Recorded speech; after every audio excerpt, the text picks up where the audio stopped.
Hello everyone, good morning, welcome to maths coaching in Bengali. আজকে আমাদের digital class শুরু হচ্ছে, ফার্স্ট ক্লাস। আর এই ফার্স্ট ক্লাসে আজকে আমরা ইন্টারেস্টিং একটা টপিক নিয়ে আলোচনা করব, যেটার নাম হচ্ছে, অবভিয়াসলি তোমরা দেখতে পাচ্ছ স্ক্রিনে, কেভিপিওয়াই। কেভিপিওয়াই কি? কেভিপিওয়াই অনেকেই জানো, এটার ফুল ফর্ম হচ্ছে কিশোর বৈজ্ঞানিক প্রোৎসাহন যোজনা, যেটা একটা সেন্ট্রাল বা ভারত সরকারের একটা ন্যাশনাল লেভেলের স্কলারশিপ স্কিম। শুধু স্কলারশিপ স্কিমই নয়, এই স্কলারশিপের সাথে সাথে বড় বড় ইনস্টিটিউটে ডাইরেক্ট অ্যাডমিশন নেওয়ার সুযোগ থাকে যদি তুমি কেভিপিওয়াই কোয়ালিফাই করতে পারো।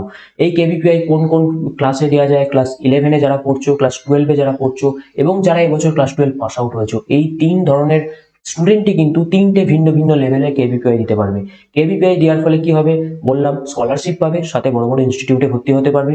কিন্তু কিন্তু এখানে একটা কিন্তু থেকে যাচ্ছে। সেই কিন্তুটা হচ্ছে, দেখো, তোমরা যারা আইআইটি জেই নিয়ে পড়বে বা যারা নিট দিয়ে মেডিকেল বা এমবিবিএস এ ভর্তি হবে, তাদের ক্ষেত্রে কিন্তু এই স্কলারশিপটা পাওয়া যাবে না। তার কারণ হচ্ছে, স্কলারশিপটা তোমরা ক্লাস 11-এ ক্র্যাক করো, ক্লাস 12-এ ক্র্যাক করো, বা ক্লাস 12 পাস আউট হওয়ার পর ক্র্যাক করো, যেখানেই ক্র্যাক করো না কেন, এই স্কলারশিপটা অ্যাক্টিভেট হবে তোমাদের গ্র্যাজুয়েশনে ভর্তি হওয়ার সময়। গ্র্যাজুয়েশনে বেসিক সায়েন্সের বেশ কিছু কোর্সের উপর ভর্তি হলেই তবেই কিন্তু তোমরা স্কলারশিপটা পাবে। কোন কোন কোর্সের উপর ভর্তি হলে স্কলারশিপটা পাওয়া যাবে সেটা আমি ডিটেলসে বলবো, চিন্তার কোনো কারণ নেই। তার আগে আমি প্রথম ইন্ট্রোডাকশনটা দিলাম। ইন্ট্রোডাকশন দেওয়ার পর আমি চলে যাবো নেক্সট। দেখো, অবজেক্টিভ অফ কেভিপিওয়াই। কেভিপিওয়াইটা চালু করার অ্যাকচুয়ালি অবজেক্টিভ কি? সবার প্রথমে আমি বলবো, কেভিপিওয়াই চালু হয়েছিল 1999 সালে। 1999 সাল থেকে আজ 2021 সাল পর্যন্ত প্রায় 22 বছর ধরে কেভিপিওয়াই কন্টিনিউ আছে। এর মূল উদ্দেশ্য হচ্ছে যে রিসার্চ ওয়ার্ক বা রিসার্চ ফিল্ডে স্টুডেন্টসদের ইন্টারেস্ট বাড়ানো। কারণ দেখা যায়, একটা সময় ছিল যখন দেখা যেত যে রিসার্চ করার মতো মানসিকতা ছাত্রছাত্রীদের মনে তৈরি হতো না। বেশিরভাগ ছাত্রছাত্রী কি করতো, মেডিকেল লাইন চলে যেত, ইঞ্জিনিয়ারিং লাইন চলে যেত, এছাড়া ম্যানেজমেন্ট লাইনে চলে যেত। রিসার্চ লাইন, বেসিক সায়েন্স নিয়ে পড়ার ইন্টারেস্ট তাদের মধ্যে থাকতো না। সেটা বাড়ানোর জন্য অবভিয়াসলি কেভিপিআই কে তৈরি করা হয়েছিল, যার মাধ্যমে অ্যাট্রাকটিভ স্কলারশিপ দিয়ে সাথে সাথে অ্যাট্রাকটিভ ইনস্টিটিউটে পড়ার সুযোগ করে দেওয়া হতো, যাতে করে ছেলেমেয়েরা রিসার্চ ওয়ার্কের প্রতি আগ্রহী হয়।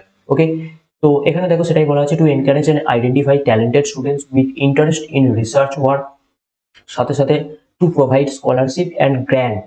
অবভিয়াসলি স্কলারশিপ তো মান্থলি পাওয়া যাবে, 5 to 7,000 একটা স্কলারশিপ দেওয়া হয়। সাথে সাথে ওই স্কলারশিপ যে অ্যামাউন্টেরই পাক না কেন, 5,000-ই পাক, 7,000-ই পাক, 4 মাসের যে স্কলারশিপের অ্যামাউন্ট হয় সেটা প্রত্যেক বছর কিন্তু তাকে গ্র্যান্ট হিসাবে প্রোভাইড করা হয়। ওকে, তো সেসব ডিটেলস আমি বলবো, তার আগে আমি চলে যাবো নেক্সট স্লাইডে। Benefits of KVPY. দেখো, বেনিফিটস অফ কেভিপিআই আমি একটু আগেই হালকা হালকা বললাম, সেগুলো আমি এখন ডিটেলসে তোমাদেরকে যদি বলি এখানে, দেখো বুঝতে পারবে। সেটা হচ্ছে, সবার প্রথম, direct admission in various রেপুটেড colleges like আইসার। আইসার is Indian institute of science education and research. IISc হচ্ছে ইন্ডিয়ান ইনস্টিটিউট অফ সায়েন্স।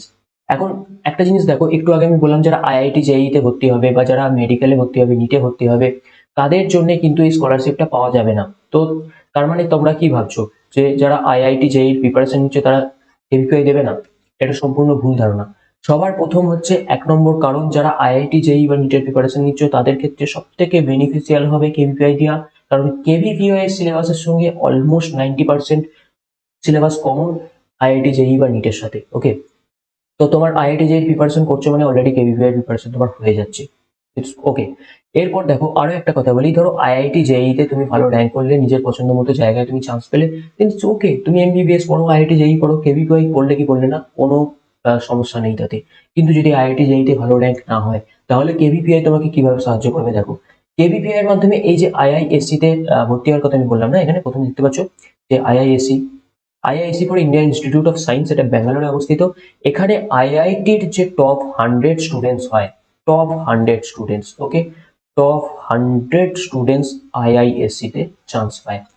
তাহলে আইআইএসসি তে আইআইটি দিয়ে টপ 100-এ যাওয়াটা যতটা কঠিন, তার থেকে কেভিপিআই দিয়ে ডাইরেক্ট আইআইএসসি তে অ্যাডমিশন নিয়ে অনেক সোজা। তাহলে সেক্ষেত্রে কিন্তু আইআইটি তে পছন্দসই জায়গা না পেলেও তুমি কেভিপিআই এর মাধ্যমে কিন্তু আইআইএসসির মতো টপ র্যাঙ্ক ইনস্টিটিউটে বেসিক সায়েন্স নিয়ে রিসার্চ করার সুযোগ পাবে। আইসার হচ্ছে Indian institute of science education and research, যেটা আমি বললাম, খুব নামকরা ইনস্টিটিউট। এছাড়াও আছে আইআইএসটি, এছাড়া আছে ট্রিপল আইটি। বিভিন্ন ইনস্টিটিউট ছাড়াও বিভিন্ন রেপুটেড যে সমস্ত কলেজগুলো আছে, তারা কিন্তু কেভিপিআই কে প্রেফার করে। তুমি কেভিপিআই স্কলার হিসেবে যদি সেই সমস্ত ইনস্টিটিউটে ভর্তি হতে যাও, তাহলে অবভিয়াসলি তোমাকে কিন্তু প্রেফারেন্স দেওয়া হবে। তো কেভিপিআই হচ্ছে একটা প্রেস্টিজিয়াস স্কলারশিপ এক্সামিনেশন, যেটাকে স্কলারশিপ দেওয়ার সাথে সাথে কিন্তু ভেরিয়াস রেপুটেড ইনস্টিটিউটে ভর্তি হওয়ার সুযোগ করে দেয়। এখানে 2 নম্বর যে বেনিফিট, সেটা বলা হচ্ছে মান্থলি ফেলোশিপ অফ ₹5,000। এটা 5 to 7,000 হয়, সেটা আমি ডিটেলস নোটিফিকেশনে দেখিয়ে দেবো। 7,000 স্কলারশিপ পাওয়া যায়। এবং অ্যানুয়াল কন্টিজেন্সি 5 মাসের 4 মাসের যে তোমার মান্থলি স্কলারশিপ আছে, সেই 4 মাসের মান্থলি স্কলারশিপ যা হবে সেটা মিলিয়ে তোমাকে কিন্তু অ্যানুয়াল কন্টিজেন্সি দেওয়া হবে। 5,000 পার মান্থ হলে তোমাকে অ্যানুয়াল কন্টিজেন্সি দেওয়া হবে 20,000, 7,000 পার মান্থ হলে অ্যানুয়াল কন্টিজেন্সি হয়ে যাবে 28,000। এছাড়াও আইডি কার্ড প্রোভাইড করা হবে। কিসের জন্য কি কাজে লাগবে ID card? Actually ID card তোমার কাছে থাকলে এই কেভিপিআই এর আইডি কার্ড দিয়ে তুমি ন্যাশনাল লাইব্রেরিসে অ্যাক্সেস করতে পারবে, বিভিন্ন বড় বড় লাইব্রেরিসে তুমি যেতে পারবে, সেখান থেকে তুমি সেখানকার মেম্বার হতে পারবে, বিভিন্ন ন্যাশনাল ল্যাবরেটরিজ যেমন ডিআরডিও ল্যাব ইত্যাদি জায়গায় ভিজিট করতে পারবে। সেখানে ভিজিট করে কি ধরনের রিসার্চ ওয়ার্ক চলছে সেটা তুমি দেখার সুযোগ পাবে। বিভিন্ন ইউনিভার্সিটির যে রিসার্চ ল্যাবগুলো আছে সেখানেও তুমি টাইম টু টাইম ভিজিট করতে পারবে। এদের একটা সামার প্রোগ্রাম বলে একটা প্রোগ্রাম হয়, যে সামার প্রোগ্রামের অন্তর্গত এই সমস্ত জিনিসগুলো ইনক্লুড থাকে। নেক্সট দেখো আমি বলবো স্টেজেস অফ কেভিপিআই। সবার প্রথম হচ্ছে কেভিপিআই একটা অ্যাপটিটিউড টেস্ট হবে, এটা হচ্ছে স্টেপ 1, অ্যান্ড দেন ইন্টারভিউ হয় স্টেপ 2, তারপরে ফাইনাল কেভিপিআই স্কলারকে বেছে নেওয়া হয় স্কলারশিপের জন্য।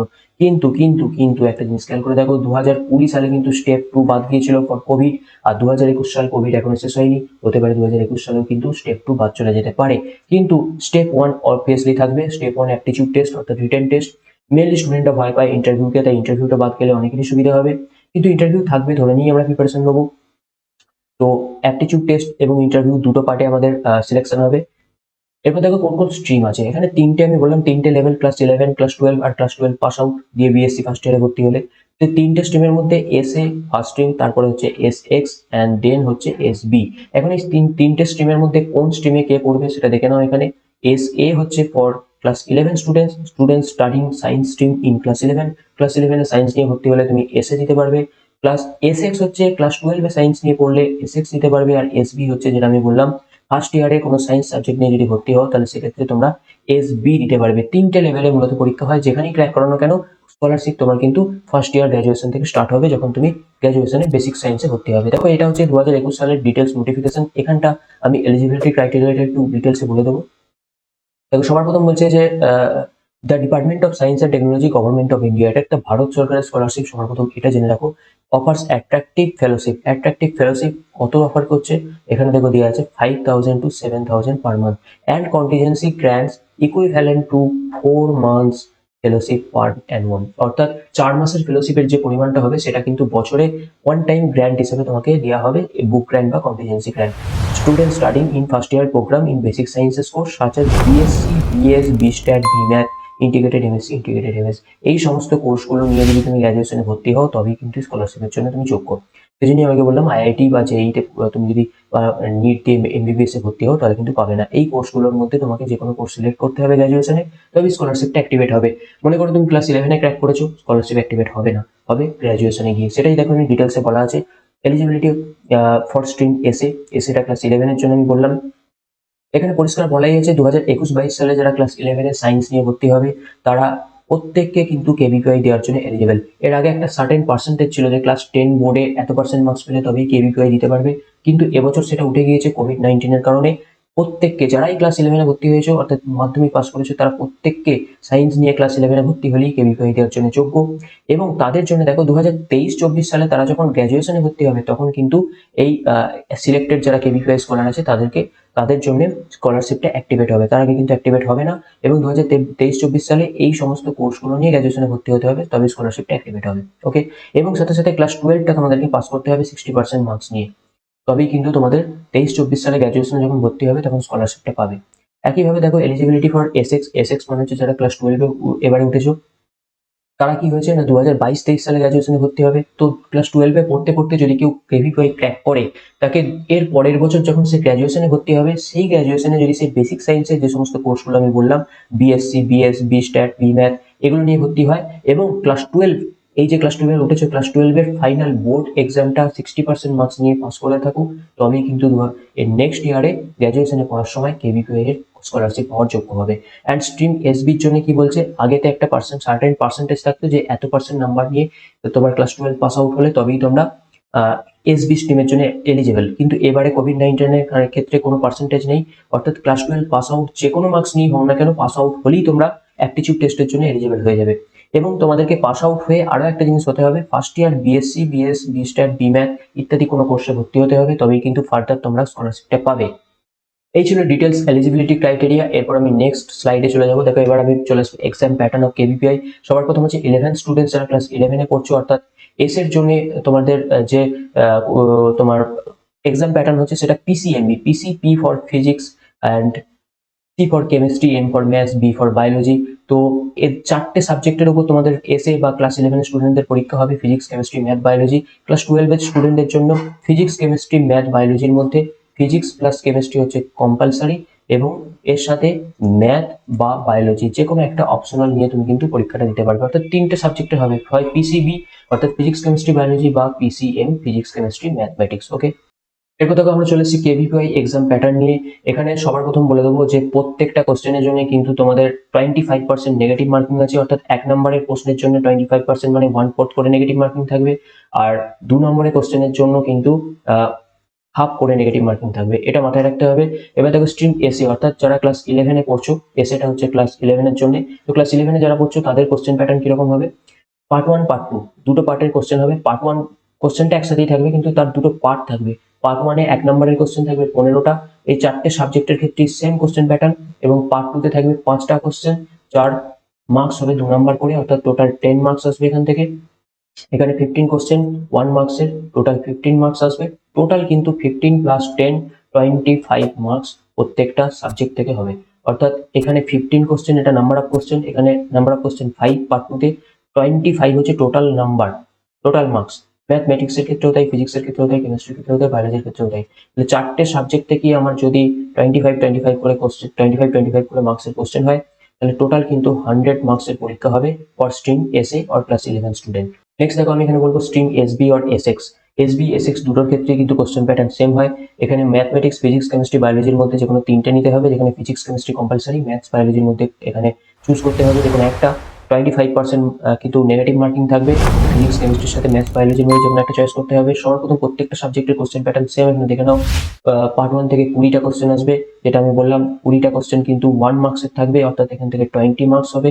এবং পার্ট 2-তে 10 কোশ্চেন থাকবে, যেটা অবভিয়াসলি 2 মার্কসের হবে, এবং এখান থেকেও 20 মার্কস আসবে। অর্থাৎ 20 + 20 টোটাল 40 মার্কস কিন্তু আমার এখানে আসবে। 40 মার্কস প্রত্যেকটা সাবজেক্টের ক্ষেত্রে কিন্তু আছে। অতএব আমার এখানে যেহেতু 3টে সাবজেক্টের মোট পরীক্ষা হবে, হয় পিসিবি বা পিসিএম, তো 3টে সাবজেক্টের ক্ষেত্রে 3 × 40 মানে টোটাল 120 মার্কসের কিন্তু পরীক্ষা হবে এসপি অ্যান্ড এসএ দুটোর ক্ষেত্রেই। এবার দেখো সিলেবাস অফ কেভিপিআই। কেভিপিআই সিলেবাস কি? কেভিপিআই সিলেবাস আমি যদি এখানে দেখাই, ম্যাথস এর ক্ষেত্রে তোমরা এখানে দেখতেই পাচ্ছ ক্লাস 11 এর স্টুডেন্ট বা এসএস স্ট্রিমের জন্য অ্যালজেব্রা, এখানে কিছু টপিক আছে যেগুলো ক্লাস 11 থেকে আসবে, কিছু টপিক আছে ক্লাস 10 থেকে আসবে এস এর জন্য।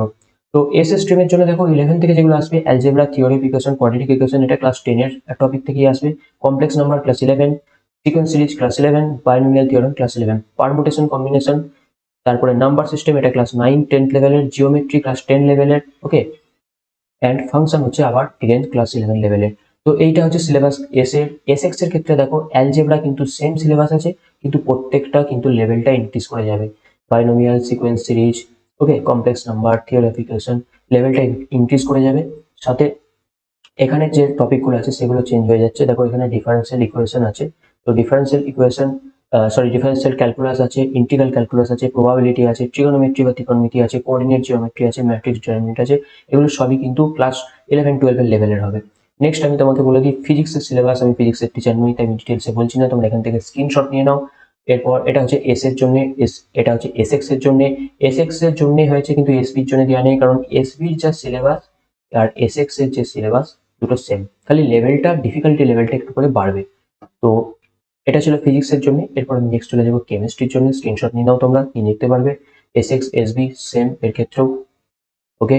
নেক্সট আমি চলে যাবো বায়োলজি। বায়োলজির এসএক্স এই জন্য তোমার হচ্ছে ক্লাস 11 এর জন্য। যেহেতু এসবি এসএক্স এর ক্ষেত্রে বায়োলজি কম্পালসারি নয়, তাই বায়োলজির সিলেবাসটা আমি এখানে রাখিনি। তোমরা চাইলে বায়োলজির সিলেবাসটা ধরে নিতে পারো এইভাবে যে বায়োলজিতে নিটের যে সিলেবাস হয় সেই সিলেবাসটাই এসবি এবং এসএক্স এ আছে। তোমরা যদি ফিজিক্স কেমিস্ট্রির সাথে বায়োলজি অপশন নাও তাহলে নিটের প্রিপারেশন নিচ্ছ তো ইটস ওকে, তোমার কিন্তু এসবি এসএক্স এর জন্য হয়ে যাবে প্রিপারেশন। আর যদি আইআইটি জেইই দাও তাহলে অবভিয়াসলি তুমি বায়োলজি রাখবে না, ফিজিক্স কেমিস্ট্রি ম্যাথ রাখবে, সেক্ষেত্রে ম্যাথের সিলেবাস আমি বলে দিয়েছি। এরপর দেখো অ্যাপটিচিউড টেস্টের কাট অফ। আমি 2019 সালের কাট অফটা আমি ডিসকাস করে দেবো। 2019 সালে, কারণ 2019 সালেই একমাত্র অ্যাপটিচিউড টেস্ট এবং ইন্টারভিউ দুটো হয়েছিল, তাই এই 2019 সালের কাট অফটা তোমরা দেখলে বুঝতে পারবে যে অ্যাপটিচিউড টেস্ট এবং ইন্টারভিউ কিরকম কাট অফ ঘটে। সবার প্রথম দেখো এসএস স্ট্রিমের জন্য পরীক্ষা হয়েছিল আউট অফ 100। তো আউট অফ 100 এসএস স্ট্রিমের জন্য তোমাকে 44 কাট অফ করেছিল, অর্থাৎ 50%ও কাট অফ নামেনি, 50%-এর নিচে কাট অফ যেটা পেলেই তুমি কিন্তু কেভিপিআই এর ইন্টারভিউর জন্য সিলেক্টেড হয়ে যাবে। এবং এসএক্স দেখো, এসএক্স হয়েছিল 120 মার্কসের মধ্যে, এখানেও কিন্তু 50% কাট অফ, 50%-এর নিচে কাট অফ, এবং 49 ছিল এসবির জন্য, এখানেও 50%-এর অনেক নিচে কাট অফ। ওকে, আর এসসি এসটি রিজার্ভ ক্যাটাগরি যদি হও তাহলে তো কোনো ব্যাপারই নেই, কিন্তু ওবিসি বা অন্য কারো, ওবিসিদের জন্য কিন্তু কোনো এখানে মানে আলাদা কাট অফ নেই, ওবিসিরা জেনারেল ক্যাটাগরিতে ট্রিট করা হবে, পিডাব্লিউডির জন্য কিন্তু রিজার্ভ থাকবে। তো এটা ছিল অ্যাপটিটিউড টেস্টের কাট অফ 2019 সালের। এবার 2019 সালেরই ইন্টারভিউ নিয়ে ফাইনাল যে মানে মেরিট যে কাট অফ উঠেছিল, ফাইনাল মেরিট কাট অফটা দেখো অনলি এস এর জন্য 53%। ওকে, তো 53% টোটাল ইন্টারভিউ এর মার্কস আর অ্যাপটিটিউড টেস্টের মার্কস যোগ করে তার 53% মার্কস পেলেই তোমরা ফাইনাল কেভিপিআই পাওয়ার জন্য এলিজিবল হয়ে যাবে। একইভাবে এসএক্স এর জন্য 55%, এসবির জন্য 50%, এবং এসটি এসসি রিজার্ভ ক্যাটাগরি হলে কোনো ব্যাপারই নেই। 2020 সালে তোমরা দেখতেই পাচ্ছ, তো তোমরা 100% ওয়েটেজ ছিল শুধুমাত্র অ্যাপটিটিউড টেস্টের উপর। তো সেই জন্য আমি 2020টার কাট অফ দিলাম না, 2019টা হলে আমার ইন্টারভিউ এর টোটাল মার্কস পেয়ে গেছি, তাই 2019টা আমি এখানে নিয়ে এসেছি। তো এই ছিল টোটাল বিষয়। এরপরেও যদি কারো কোনো কনফিউশন থেকে কেভিপিআই নিয়ে আমাকে ডিটেলস তোমরা কমেন্ট করতে পারো, আমি কমেন্ট বক্সে সবার কমেন্টে রিপ্লাই করি। সাথে সাথে এরপরে কিন্তু 2021 সালের যে নোটিশটা পাবলিশ হয়েছে সেই নোটিশটার ডিটেলস নিয়ে পরের ভিডিওতে হাজির হবো। ভিডিও দেখতে থাকো, যদি ভিডিও ভালো লাগে অবশ্যই থামস আপ করো, এরকম ভিডিও আগে দেখতে হলে অবশ্যই চ্যানেলটাকে সাবস্ক্রাইব করো, এবং আমাদের ম্যাথসের যেই আইআইটি যেই মেন্স ডাব্লিউবি যেই প্রিপারেশনের জন্য খুব তাড়াতাড়ি ক্লাস আসতে চলেছে, তাই যারা এখনো পর্যন্ত আমাদের চ্যানেলের সঙ্গে যুক্ত হয়নি তারা খুব তাড়াতাড়ি চ্যানেলের সঙ্গে যুক্ত হয়ে যাও, কারণ এই চ্যানেলে শুধুমাত্র প্রয়োজনীয় জিনিস পাওয়া যায়, কোনো ফালতু কথা হয় না। তাহলে চলো ভিডিও এখানে শেষ করলাম, নেক্সট ভিডিওতে নেক্সট কোনো টপিক নিয়ে দেখা হবে।